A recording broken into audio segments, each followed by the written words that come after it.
Good morning, this is Johnny Wactor. I play Brando Corbin on ABC's General Hospital, and tonight, January 18th, that's a Wednesday, 6 p.m. Pacific Time, 9 p.m. Eastern Standard Time, I'm going to be interviewed by the great Stephen Cuoco on Power 98.5.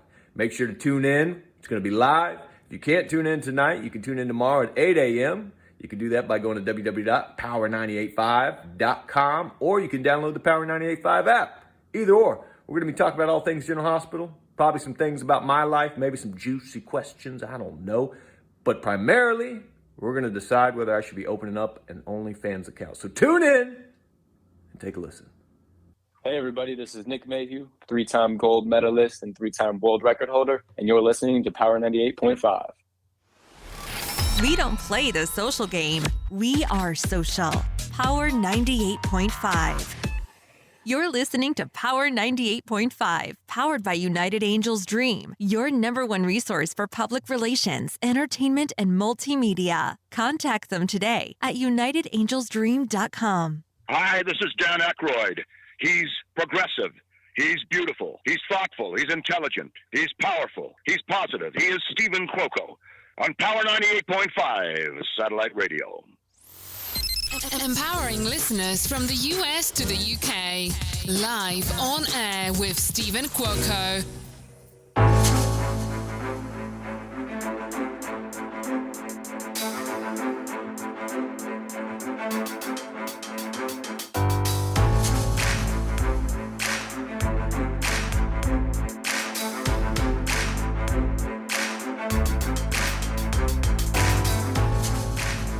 It is a beautiful, beautiful evening here in Las Vegas, Nevada, where I'm currently at, working on some projects I cannot talk about right now. I'm under an NDA, but let me just tell you, I am ecstatic to be back in Las Vegas, in this city, and I'm going to tell you, I'm going to correct something here. This is not Sin City, all right? I'm reconfiguring the cities here in the U.S. Las Vegas is what I call the Big Apple. Los Angeles is what I call Sin City. And New York City is what I call the City of Angels. If you ever want to know why, you're more than welcome to find out. But I believe everybody got it wrong. Maybe at one time Vegas was Sin City, but if you know anything about Vegas, there's nothing sinful about it. LA, you go to LA, anybody who knows what LA is about and what happens in LA, that's Sin City. New York is the real City of Angels. So I don't care who gets pissed off, who's upset or whatever, but whoever came up with it didn't fucking know what city they were talking about, and they probably didn't even know what the city meant when they were living there. Because I'm going to tell you, this really is what I call the Big Apple. It's a small city, but man, let me tell you, for a city that gets over 43 million visitors a year and counting, on top of the opportunities of where Las Vegas is now, it truly, truly is phenomenal. So with that being said, I have a very good friend of mine, Johnny Wactor. You know him well enough, very, very well enough. He's very well established. I believe he's a lead actor, one of the lead actors of what I consider definitely with a steady role on General Hospital. All right. He currently plays and is perhaps best known as Brando Corbin on ABC's General Hospital. All right. He burst onto the show guns blazing, rescuing mob boss Sonny Corinthos' wife, Carly Corinthos, in January of 2020. All right. Prior to that, to joining General Hospital, Johnny worked in dozens of productions ranging from stage, commercials, television, and the silver screen.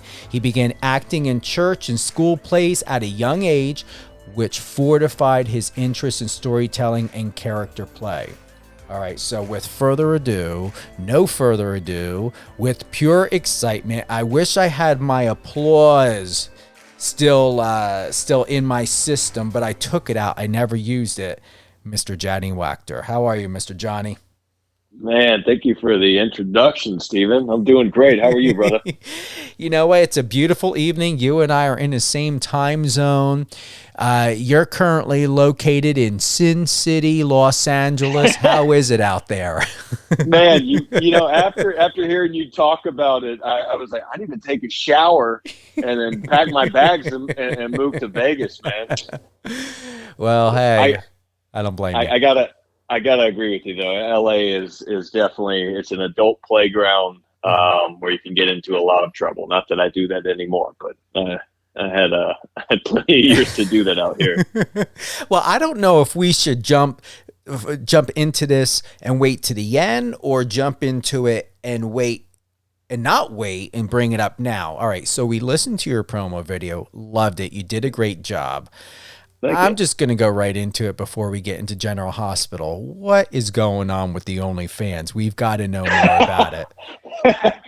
To be honest, there's nothing going on with that, man. It was I'm just joking, you know. But it is a really it's a lucrative endeavor for a lot of people. I've heard. I've been hearing a lot of women have been pulling close to 7 figures a month, if not more.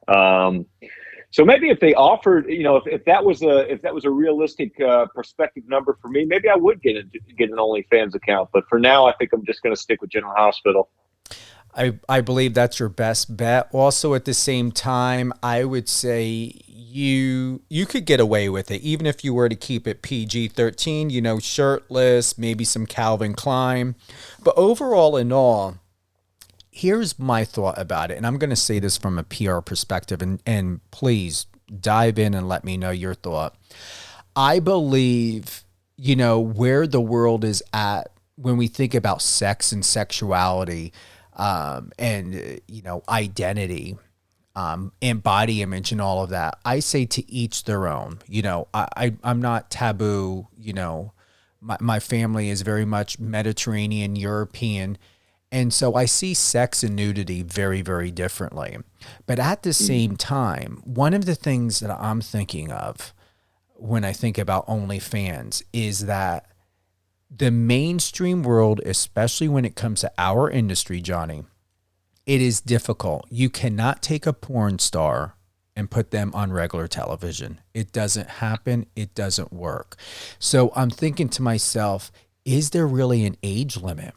When someone's doing OnlyFans, you know, and I've been, quite a few people told me, and I mean quite a few because I did some research on this, had said that it is one of the most stressful, emotional, mental mind fucks that they have ever done, because you have to be strategic constantly on your contact, and you have to be very OCD to respond to your fans, because there's been several people who have told me, very top performers, that said that if they do not respond back to their, you know, what I call fans, they'll cancel their subscription. So what are your thoughts about where some of these people out there are making 5, 6, 7 figures? Are they really at the mercy of being their fans' bitch for the rest of their life? Because if they don't stay relevant and make their fans feel important every day, all day long, it doesn't sound like they have a life to me. Yeah, well, you know, I think that could be said about any job where you're working for the dollar. You know, the more money that you're trying to make, I think oftentimes you're at the mercy of whoever it is that's paying your bills, whether that's a boss or whether that's your customers directly. You know, and it's the work that you put into it. You know, I could definitely see that, you know, those people, you know, that are, you know, at the mercy, you know, of their fans, you know, that's, you know, I don't know. I think it's a choice. It's kind of like, how much do you want to work? How much do you want to be tethered to your work? And some people love their work enough to where that work doesn't feel like work, and they enjoy it. So I guess as long as whatever they figure out their threshold is, as far as like time and level of involvement with their fans, then that's, you know, maintain that threshold, or don't go beyond that threshold, and they'll be happy. But, you know, I imagine if they get kind of, well, they have this goal in mind, and they want to meet this certain figure, then maybe they kind of imprison themselves without really knowing. So yeah, I guess that's my take on that. But what else did you say, man? You were talking about you kind of grew up in a Mediterranean culture, perception of sexuality, and that's vastly different from what I grew up. I grew up below the Bible Belt, and Christian upbringing. So I think it was a way more conservative. But over the years, I think as kind of culture has kind of broadened or like American society has broadened their kind of views on sexuality and identity. I have as well, and I'm in agreement with you. Do you? Mm-hmm. Well, I'm going to share a tip with you. So, my biological family is Italian Sicilian. I was raised by my mom's side of the family, so I'm Italian Sicilian. My biological dad, never knew him, Puerto Rican Brazilian, and raised very, very, especially on the Italian side, very Mediterranean, very Italian Sicilian style. And with that being said, I was then adopted at the age of 9 by a German family. Now, my parents that are German are born again Christian. They're missionaries, and also at the time deacon in the church, in every church, to the sense that they've ever attended and wherever the military had, taken us when wherever my dad was transferred to. But at the same time, with my biological family, we were raised like very much as if we were in, I wasn't raised with American mindset, and that's the best way I can say it. But even with my family who adopted me, at the same time, they were very strict Christians. I mean, strict, like Baptists. But at the same time, my mom always said and believed God does not make mistakes. And she always believed that whether she agreed with something or not, both my parents, that they believed in a way of what would be the Christian thing to do. And I mean, that's how they really thought. What would be the Christian thing to do? So with that, there were times I felt like I was fighting the church and religious teachings through them because I saw things differently and questioned a lot of things.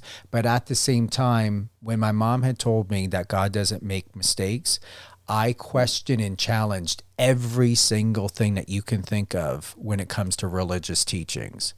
And it was quite interesting because there were times to where far few and in between, especially, diehard deacons and missionaries, do they stop and pause and think, because it's always the Bible way or what God says in the Bible. But there were times that they stopped and paused and considered took in consideration what I had said or asked or challenged. And so with that, to relate to you, I'm very happy that I didn't grow up in a home to where my family put me in some type of cult reprogramming fucking thing out in the Midwest to get reprogrammed or something with all that craziness.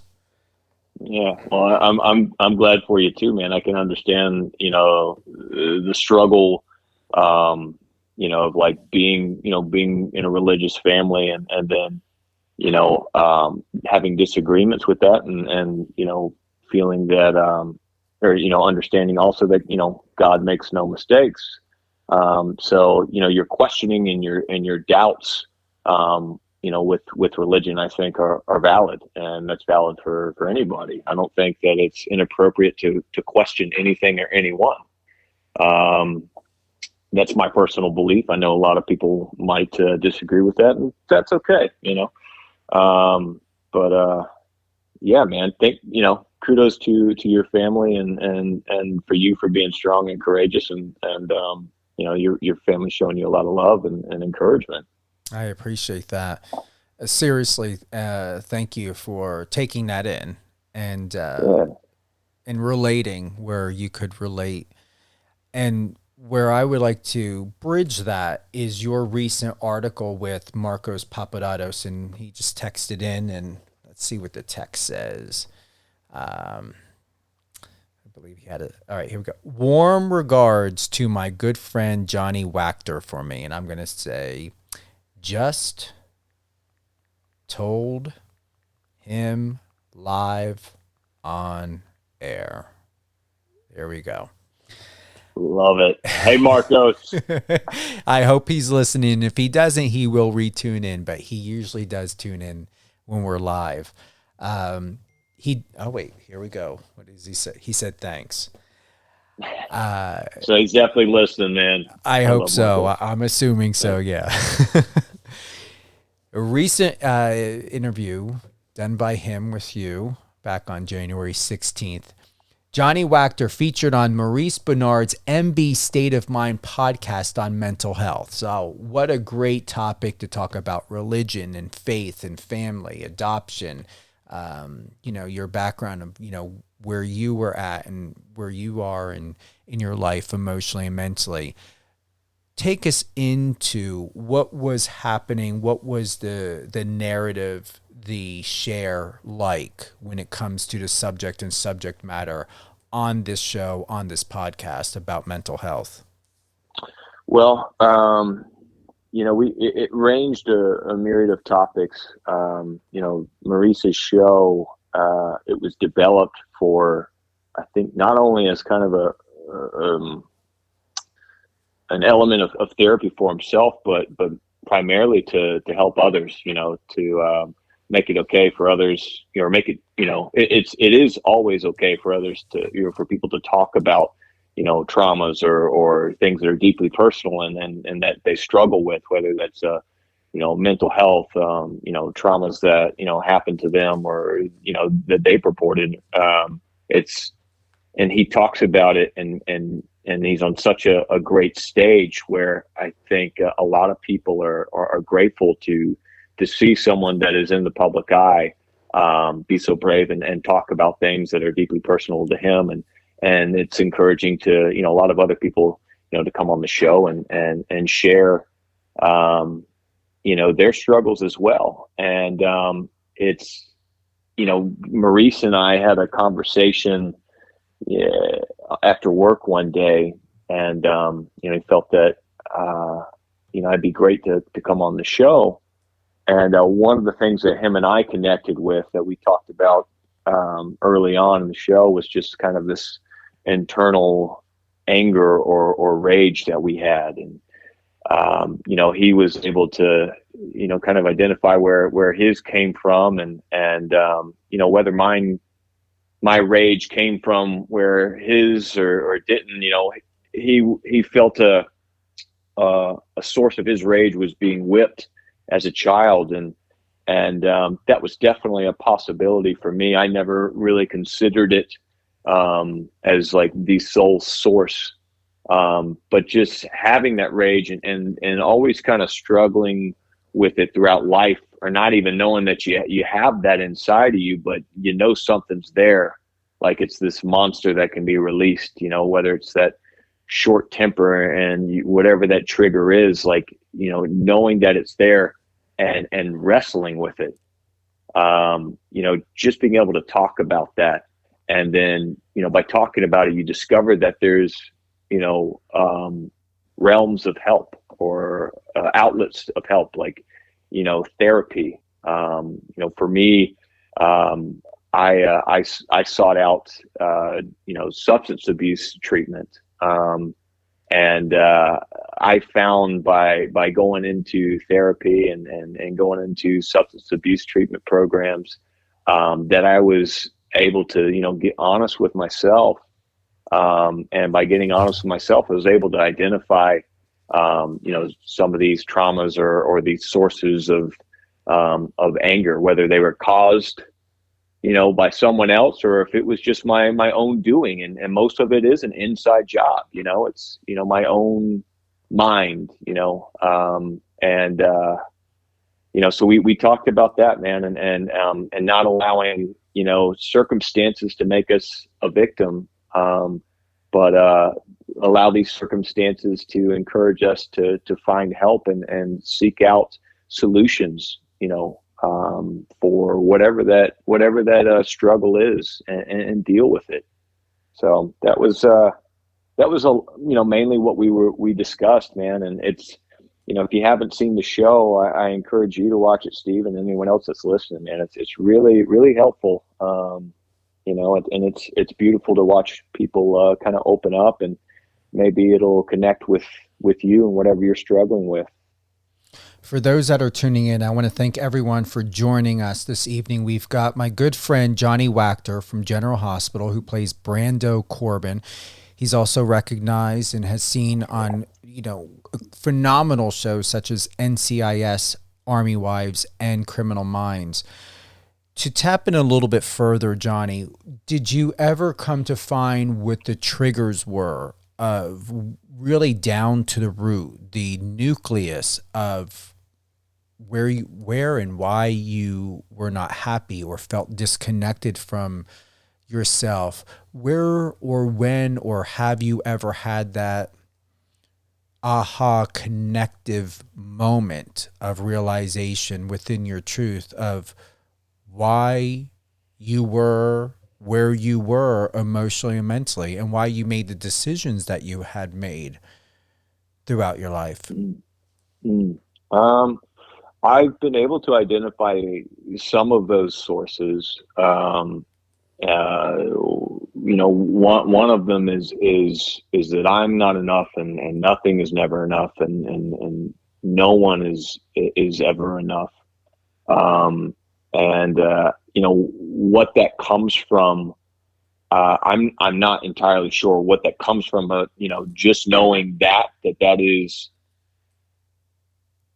a driving force inside of me is helpful, because when I'm triggered and I'm angry, I'm able to quickly kind of assess and see, like, what am I angry about? And is it because something is not measuring up to the standard that I want it to, whether it's me in, a level of performance and acting, or something, something that I'm passionate about, which is climbing. If I'm unable to, climb a route that I'm, dead set on, or if it's a romantic relationship, or work relationship, and whatever, if something is not going the way that I expect it to, or want it to, it's not meeting my standards, that's a trigger for me. And guess what? Anytime I place expectations, I'm going to get triggered. Now, what caused that? I don't know. I've been involved in sports the majority of my youth. And so I'm extremely competitive. I was that way in schooling as well. And then I think just kind of like, society in general, American society in general, where it's, you're constantly, I wouldn't say encouraged, I would say made to believe that if you're not number one or the best, or, the top of the chain, then you're not enough. And I always kind of like operated with kind of like this chip on my shoulder. Or maybe not always, but it definitely kind of developed as I, grew older. The more that you realize that it's impossible to meet these standards because they are impossible, it didn't necessarily click with me that like, oh, I should just relax because these are impossible standards to meet. It just continued to frustrate me. Because it was so ingrained in my system, to have the best, or to be the best, or to have whatever it is that I wanted, that it wasn't like I could just because I realized that I was able to kick it. It's taken, years of work and therapy and, treatment programs to, realize that this is something that will always be with me. This chip, this driving force of not enoughness, and no one's enough and nothing will ever be enough. But I don't have to let it control my emotions. I don't have to let it control my behavior, as I have in the past. I've allowed those things to control my emotions and behavior in the past, and that's really fucked up, a lot of relationships, whether it was working relationships where I got fired, where it was romantic relationships, where, I got, dumped, or I broke up with them. All these things, where I allowed that to control my actions. I don't have to, do that anymore. I'm not saying that I'm healed. Like I said, it's always there, but I just, I'm much better not letting it dictate my life. Did you always have the love, support, and attention by your mother and father? I have to say, absolutely, man. I'm really fortunate. I've got parents and brothers and a family support system that I'm really, really fortunate to have, and I know that not everyone has that or has had that. There were definitely times where I was afraid to disappoint my parents, but I never felt unloved. And I was lucky to feel like I could come to them with anything, and I wouldn't be abandoned. Were they perfect parents? Who is? And they'll be, my mom would be the first to tell you that, and my dad, if he was still alive, would be the first to tell you that too. But they did a tremendous job of raising me and my brothers, and I'm very, very fortunate to have a loving and supporting parents, man. Here's my intuitive thought. So with you answering that, there's a difference between a parent or parents being supportive and a parent who is available. So your parents were supportive. Were they always available? Did you always feel that you had the safety and security, knowing that, like you said, you could go to them? But did you always feel that safety and that security of support was always there? And you're going to understand where I'm going with this very soon. Okay.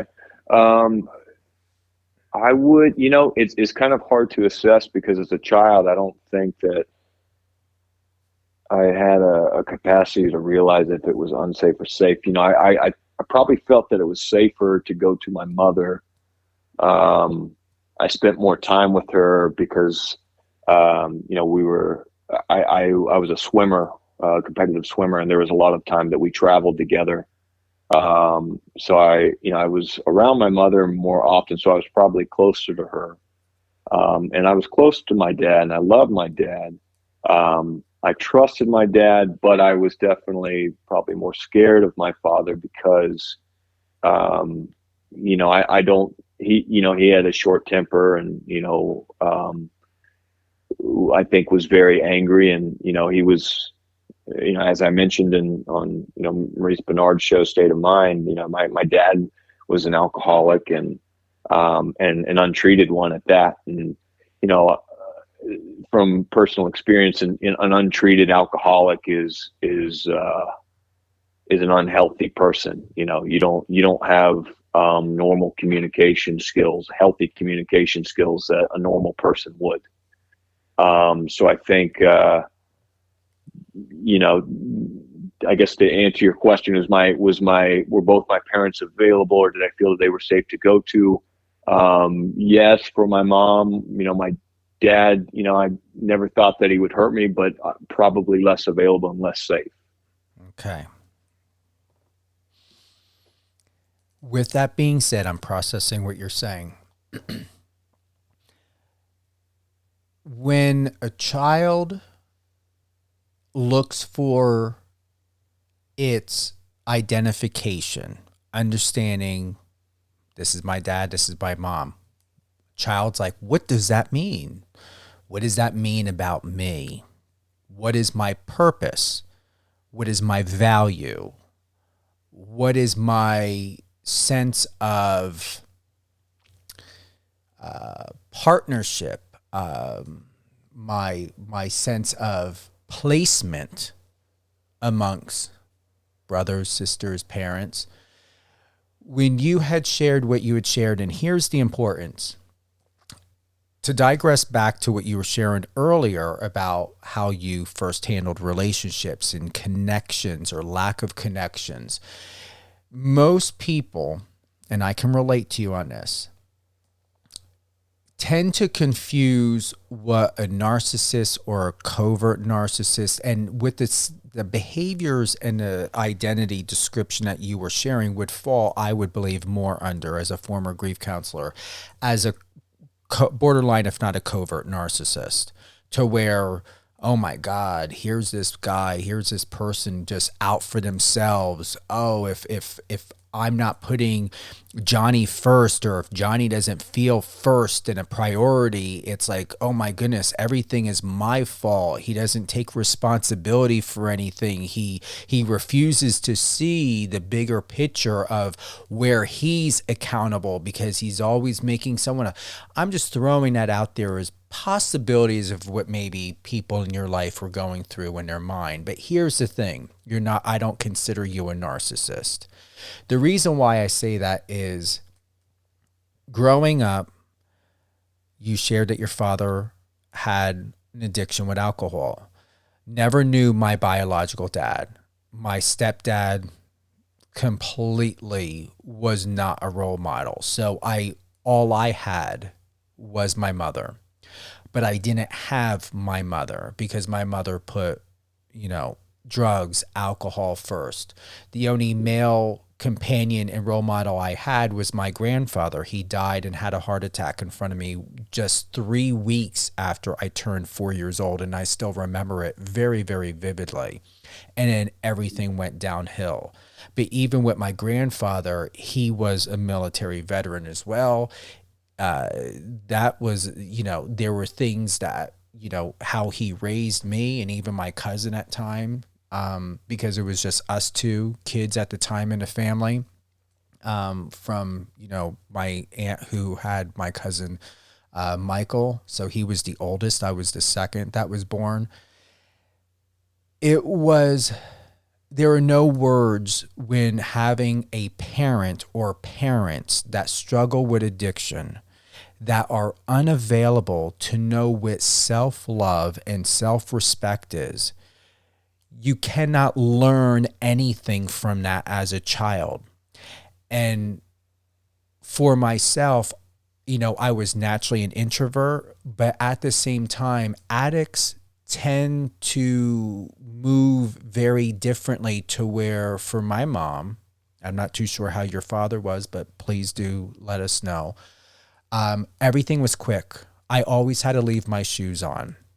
There were times I slept with my shoes on. My mother could go out to get heroin or her pills 3-4 o'clock in the morning, and I would be dragged out of bed. There were times I had to sleep with my clothes on, or I would be in my pajamas and still laying in bed with my shoes on, and never knowing how long I would be able to sleep, never knowing how long I slept, never knowing where we're going to be, because an addict's priority is always the addiction.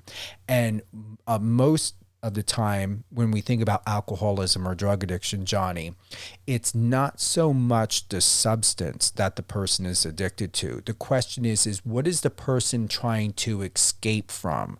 So it would be very interesting to know, what was your father running from? We know he was running from himself, but what were the reason and the cause of that he was running from himself? That why he was angry? He was angry because he was disconnected. He was not able to consciously and subconsciously be at peace because there was no connectivity of self-worth that he could trust within himself in whatever, his mannerisms, his behaviors, his purpose. So with that, I believe that's what left cause for you to develop behaviors and characteristics of, a narcissist or someone who is selfish or someone who may have blinders on. But really for you, you were looking at a very young age when it comes to identification, not so much as to say, what am I as a male? Because when we were really, really young, yeah, we know we have a dick or a penis, as a kid, and we pee out of it.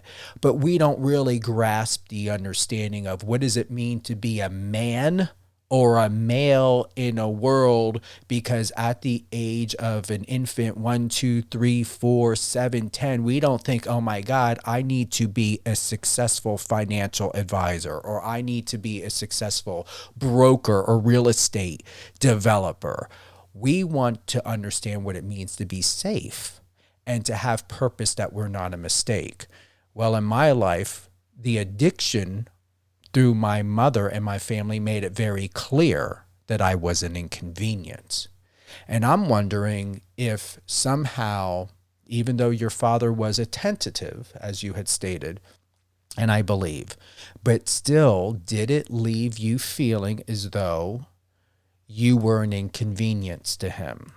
That you knew the alcohol was more important than you, or the behaviors that went with the addiction, whether you understood those or not at a young age? What did that mean about you? Everything that we ask ourselves is, what does this have to do with me? What does this have to do about me? And I believe, to relate to you, that that's what left you disconnected. And you're right. I'm going to be 48 in April.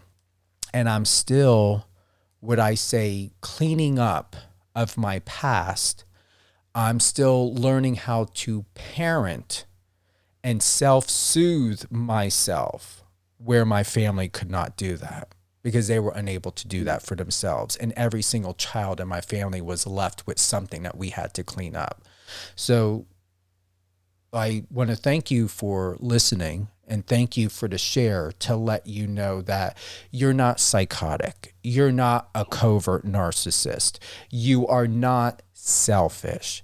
You're still growing as a young man, but a man at the same time, where your child is still wanting to feel important but safe, that Johnny Wactor can be who he is as a child, as a young man, growing into being a man, already being a man with responsibilities, and know that your value is not diminished because somebody in your life, or somebody who you would want to be in your life, is putting something else first, or they're putting themselves first in an irresponsible way, but also showing that they're putting themselves first when it comes to self-care, to show you, to enlighten and inspire you, Johnny, that what they're doing is right, because they're not only teaching you, but they're showing and proving to you the value that you deserve,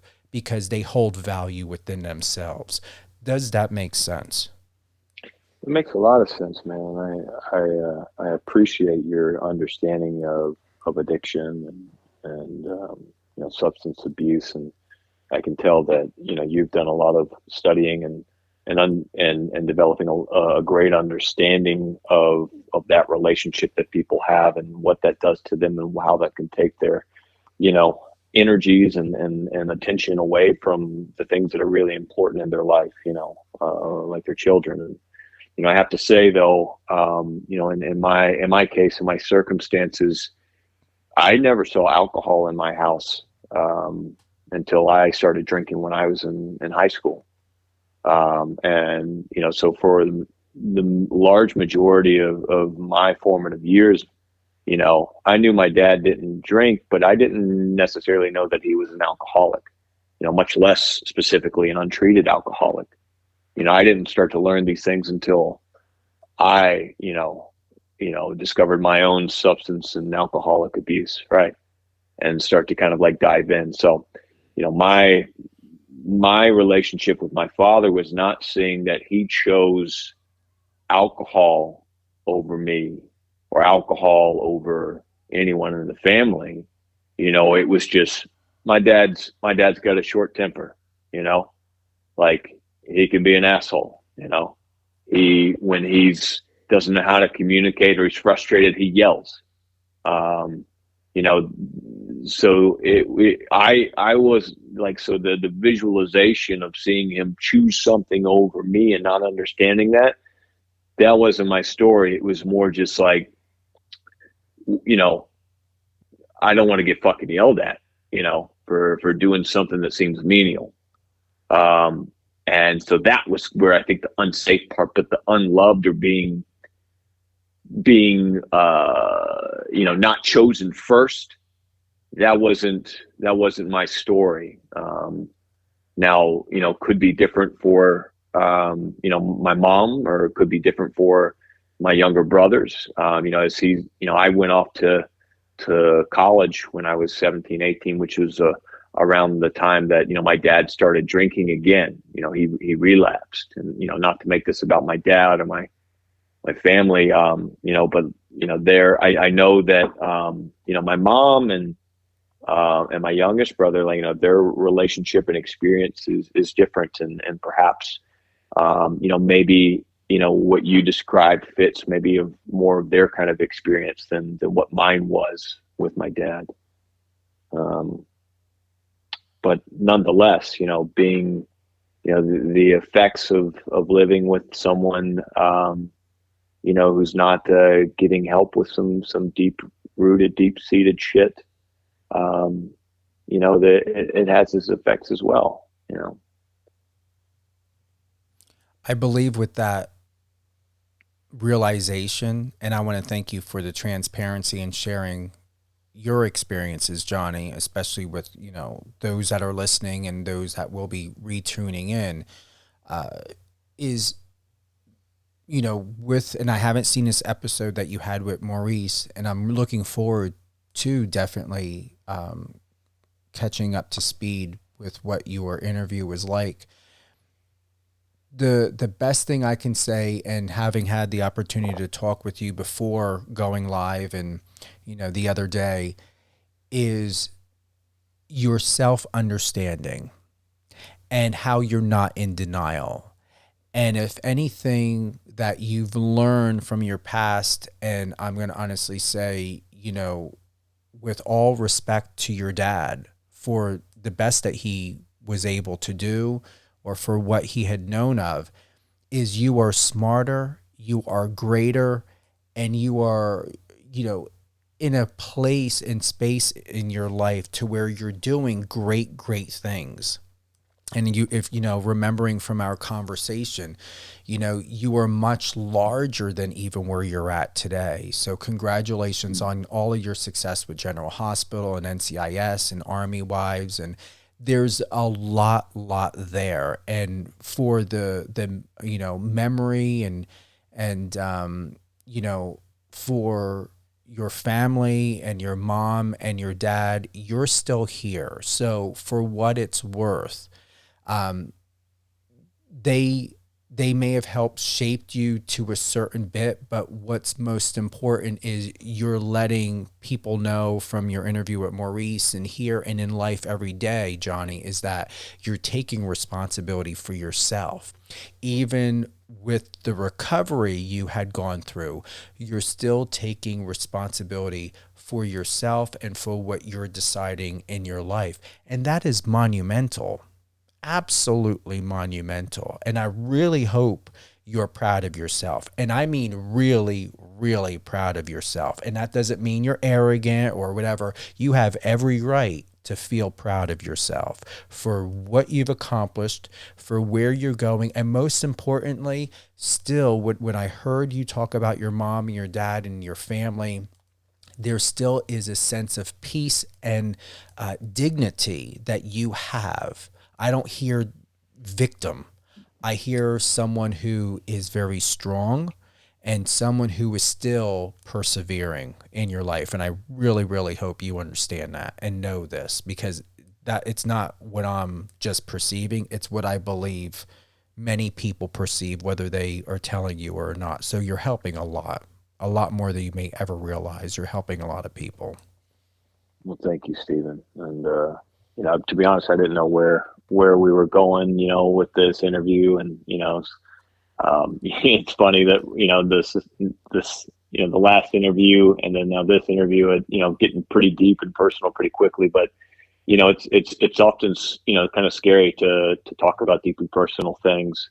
But, you said it, man, like if it's helpful to even just one person, then it's worth, the scaries, man. And I appreciate you too for also being brave and talking about, your experiences and your struggles. You're doing a great service to people as well. And, I know that you don't look at yourself as a victim, and I don't either. Because I want to live, and I want to live a fruitful life. And, I want to continue to kind of like talk about and discover the things that cause me troubles, and be brave and look at those things and try to find solutions for them, or try to find healthy ways of dealing with them, man. But I appreciate the praise, man. Thank you so much. And you're doing good work as well, brother. You're helping a lot of people too, man. I appreciate that. And here's the positive. We all, don't know at times what it means for when someone comes in our life until we have conversations like this or whatever it may be. So we really are a reflection of one another. I know that that's said often, but I'm really meaning it. Is I do see you as an equal. I do see you as and consider you an ally, and even more within this share, being live, being here with you, live on the radio, both of us in the same industry, doing different things. It's powerful, and I hope it's powerful for you. And at the same time, it's very much an honor and a reward to know and to have a connection with someone like you, because now when I watch you on a show, and I already told you belong, co-starring with Sandra Bullock, come on a Netflix film, whatever. I mean, I'm letting your management, your agency, anyone who's listening or who will be listening and putting it out there in the world, in the universe, you belong co-starring with Sandra Bullock on some sort of film. I see it on Netflix. Let's go ahead and add it. Maybe it's a major movie on Paramount or Sony or whatever it may be, but you are supposed to be in a movie with Sandra Bullock, and I'm adamant about that. Steve, we gotta find what the Vegas odds are on that, and bet the fucking house, dude. Absolutely, I love it.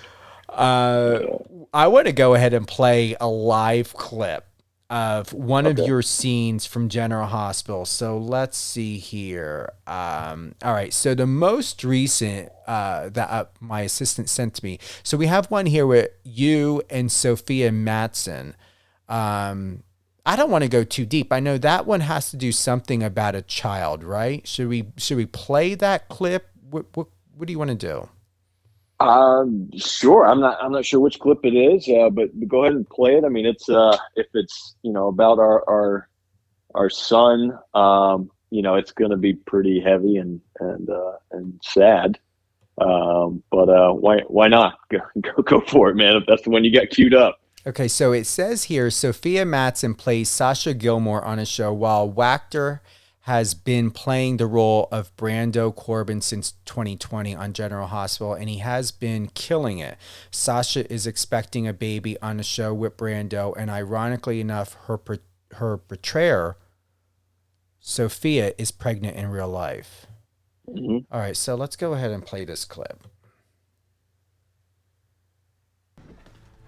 Brando, what are you doing here? Is it true? Are you pregnant? What? How did you even hear that? From Cyrus, who heard it from my mother, apparently. So are you? Brando, look. We slept together, and ever since you've been avoiding me, putting me off, so I'm asking you to tell me the truth. Are you pregnant with my child? Ooh. Dun, dun, dun. Well, let's continue. Dad. And I knew that because I was always careful. I never wanted to bring a kid into this world and not do right by him or her. When we were together, Sasha, I wasn't thinking about anything other than just you and me. Because you're incredible.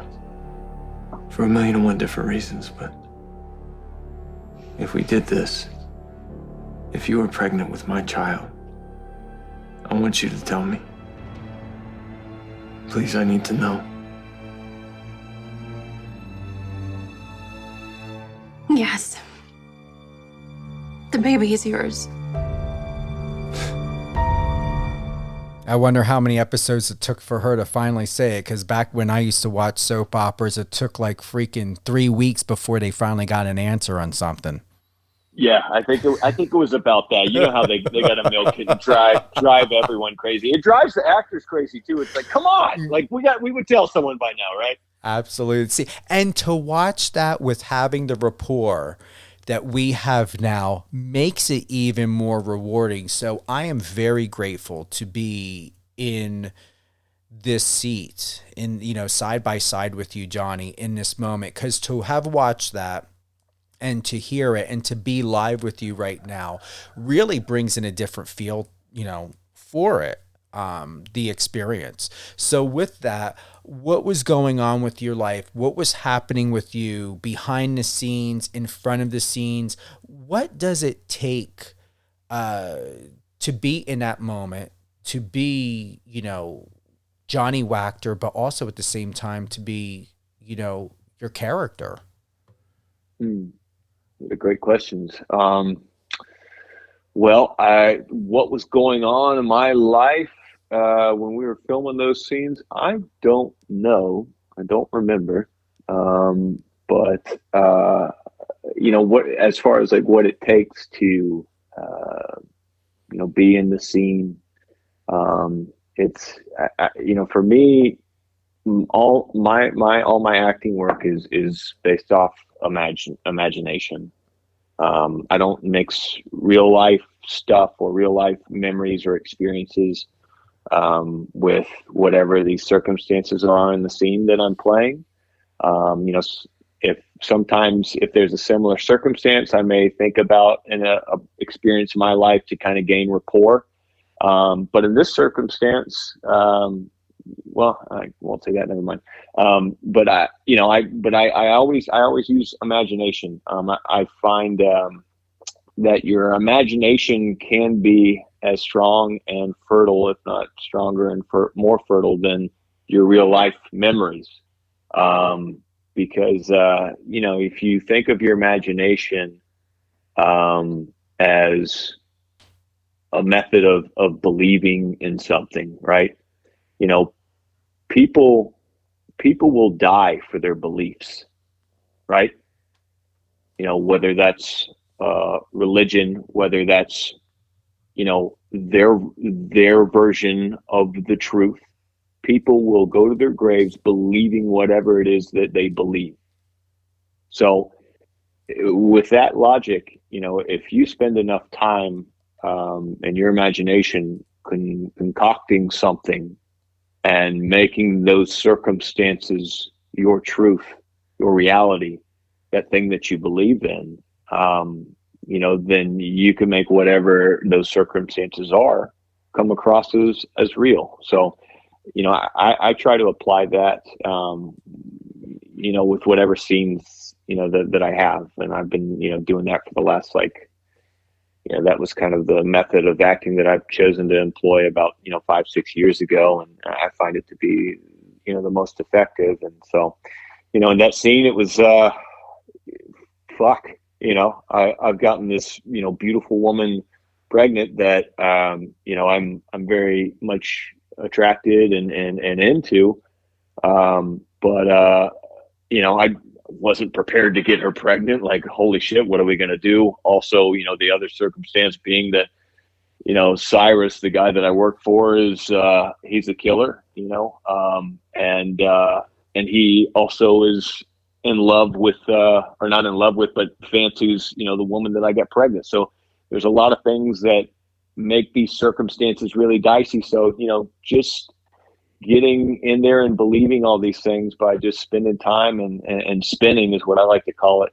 Just allowing your mind to kind of, take a walk with these key points of belief and seeing where your brain takes you. So then when you get on set, I'm just reacting to the people in the scene who are doing the same thing essentially as me, just, playing. We're just acting. Gonna play a little bit more. Okay. Big news, huh? Yeah, kind of the biggest. Look, I don't want to tell you what to do or show myself in your business or anything, but at the same time, I'd like to support you, Sasha. And I'd be really happy if I can have a place in my kid's life. So, this completely blindsided me. Just like you, I wasn't thinking about anything other than us that night. I should have been more careful. We both should have. I'm the one who told you I was on birth control, and I was. But I hadn't been consistent, and I knew that. So I don't know exactly how this is going to play out, but I get what you're saying about wanting to be involved, and I'm totally open to that. Thanks. Because even though this is the last thing I expected, I'm really glad this happened. That's Johnny Wactor playing Brando Corbin on General Hospital. What makes a good actor a great actor? Man, what makes a good actor a great actor? Mm-hmm. Holy shit. I don't know, because I'm not a great actor, so I can't tell you. I would say, I guess, from watching and working with some great actors in my career, that I think what makes a great actor is the consistency with being free. The art of not giving a fuck. And that's really difficult to do. Especially, you're on set, you've got hundreds of people there, in the crew, sometimes, the background actors as well. And everything's quiet. And, if it's just a scene between you and one other person, and it says on the script, you got to cry. And there's millions and millions of dollars going into this production. And each second, every minute is costing thousands and thousands of dollars. It's like, that's a lot of pressure. So, to go in there with an open mind and be free, and not think about all that white noise, and do that consistently, I think that's one of the things that makes a good actor a great actor, to be able to do that all the time. And be able to be, be in the moment with the people in the scene, not just worried about your own world. It's interacting and responding truthfully to someone else. I really want to thank everyone from here and all around the world for tuning in live on air with Stephen Cuoco on Power 98.5 satellite radio. My dear friend, special guest, Johnny Wactor, playing Brando Corbin on one of the best and most top, shows out there for daytime soaps, General Hospital. When are you winning a daytime Emmy? Aren't you supposed to be having one? Am I supposed to be having one? Yeah, I don't know. Supposed to have one? I think the Emmys for 2021, I think those will be coming up, I think, this summertime. But I'm going to submit this year. Whether I get nominated and whether I win, that's out of my control, man. Well, it'd be an honor. It would be, and I'm going to proclaim Johnny Wactor to be a daytime Emmy winner, soon to be co-starring with Sandra Bullock on several films. Who would be the ideal actress that you would like to work with, Johnny?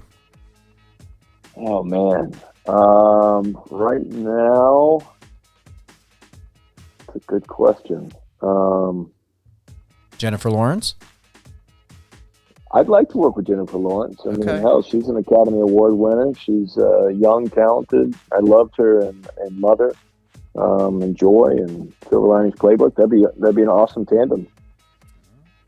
Who would you like to give a shout out to this evening?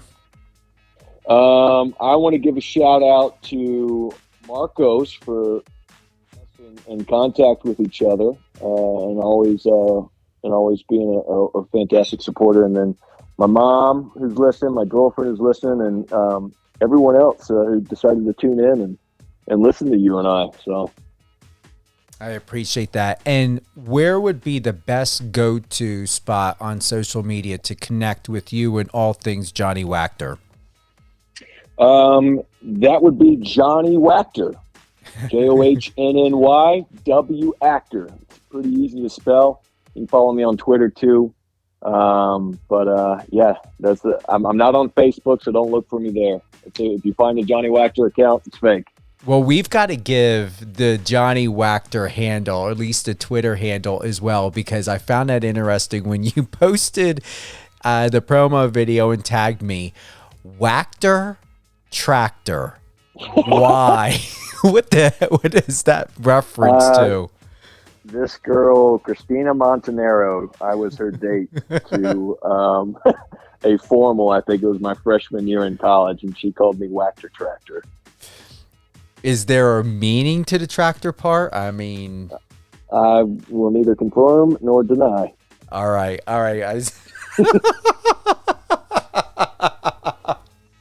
I still think it's great. I'm so glad you used that, though. It's really, really good. Yeah, thank you. I want to thank you for tuning in live on air with Stephen Quoke on Power 98.5. This episode with Johnny Wactor from General Hospital playing Brando Corbin. And I'm taking it a little bit slow because when I start going fast, I start getting tongue-tied. Will re-air tomorrow at 8 a.m. Eastern and 2 p.m. Eastern. Once again, 8 a.m., 2 p.m. This episode with Johnny Wactor will re-air tomorrow, Thursday, January 20th, 8 a.m. and 2 p.m. I already thought it was Thursday. I'm still a day ahead. How has time been going for you? Do you feel like you're in a Wednesday today? Where are you at? Dude, Steve, I don't know how fucking old I am these days, man. Yeah. I don't know what day it is. Well, you look incredible, and thanks for sending over the photos because they're really phenomenal. You got any photo shoots, any projects, anything coming up for 2022 you and your fans and our listeners should know about? I don't have any photo shoots planned yet, but I am planning on shooting a independent film with some really talented and close friends of mine. It's called American Songnar, and we will be shooting some of it this summer and some of it in the fall, and hopefully will be released in 2023. So keep an eye out for that. Awesome. Johnny Wactor, best known as Brando Corbin on ABC's General Hospital. Tune in tomorrow, Thursday, January 20th, 8 a.m. and 2 p.m. Eastern Time to catch up, recap. If you're just tuning in, tune into the middle of this episode. You can catch all things Johnny Wactor on Power 98.5, satellite radio at 8 a.m. and 2 p.m. tomorrow, January 20th, Thursday. Any special plans for the weekend, Johnny, or are you laying low? Man, I am going to be climbing somewhere outside, getting on the ropes and getting on the rock. So not the crack rock, though. No. You don't need that. You got enough energy. That's right. Hold the line. You're going to close out with us. And I definitely just want to, have a little bit of a convo with you before we move forward this evening, and want to thank you again for being with us. Thank you to everyone here and throughout the world for being with Johnny Wactor and I here on Power 98.5 Satellite Radio, live on air with Stephen Quoco. Have a good morning, good afternoon, and good evening from here and all around the world. I'm Stephen Quoco.